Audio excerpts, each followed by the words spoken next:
Bonsoir à tous, merci de nous suivre sur RTI 1 ce mercredi 15 mars.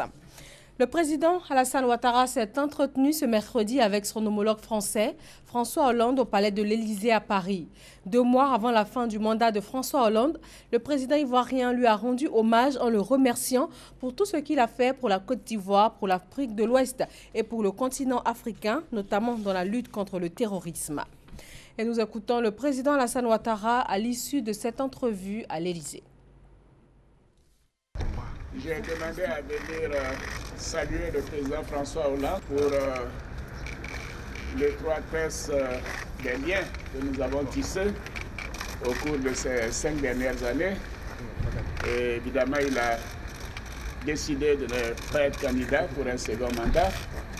Et nous avons souhaité venir le saluer, le remercier pour tout ce qu'il a pu faire pour la Côte d'Ivoire, pour l'Afrique de l'Ouest, pour le continent africain, aussi bien tisser des relations amicales et cordiales avec nous, mais également nous aider à faire progresser nos économies vers plus de développement, plus de paix, et engager cette lutte contre le terrorisme. N'eût été son intervention au Mali, beaucoup de pays en Afrique de l'Ouest auraient été en très grande difficulté. Donc je suis venu lui dire que nous voulons lui rendre hommage. Les chefs d'État l'ont fait à Bamako à l'occasion du sommet Afrique-France, mais je tenais personnellement à venir lui dire toute notre gratitude à lui-même, à toute son équipe et bien sûr au peuple français.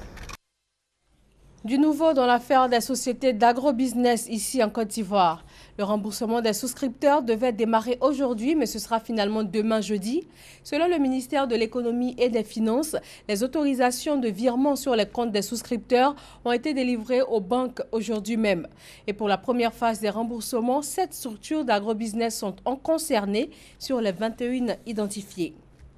Journée internationale des droits des consommateurs. Ce 15 mars en Côte d'Ivoire, il a été question pour le consommateur de s'approprier le code de la consommation, une nouvelle loi adoptée le 15 juin dernier.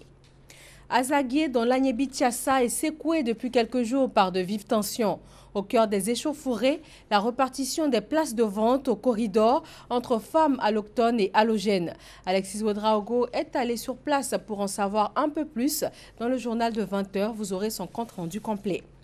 Le Cameroun annonce la libération de plus de 5000 personnes, dont des femmes et des enfants, des mains du groupe terroriste Boko Haram. Au moins 60 militants extrémistes auraient été tués par des soldats camerounais et nigériens dans des opérations militaires menées depuis la fin du mois de janvier 2017. Au moins 113 personnes ont perdu la vie dans l'éboulement de la plus grande décharge d'ordures d'Éthiopie près d'Addis Abeba. Les victimes sont en majorité des femmes et des enfants. Le Parlement éthiopien a décrété un deuil national de 3 jours à compter de ce mercredi.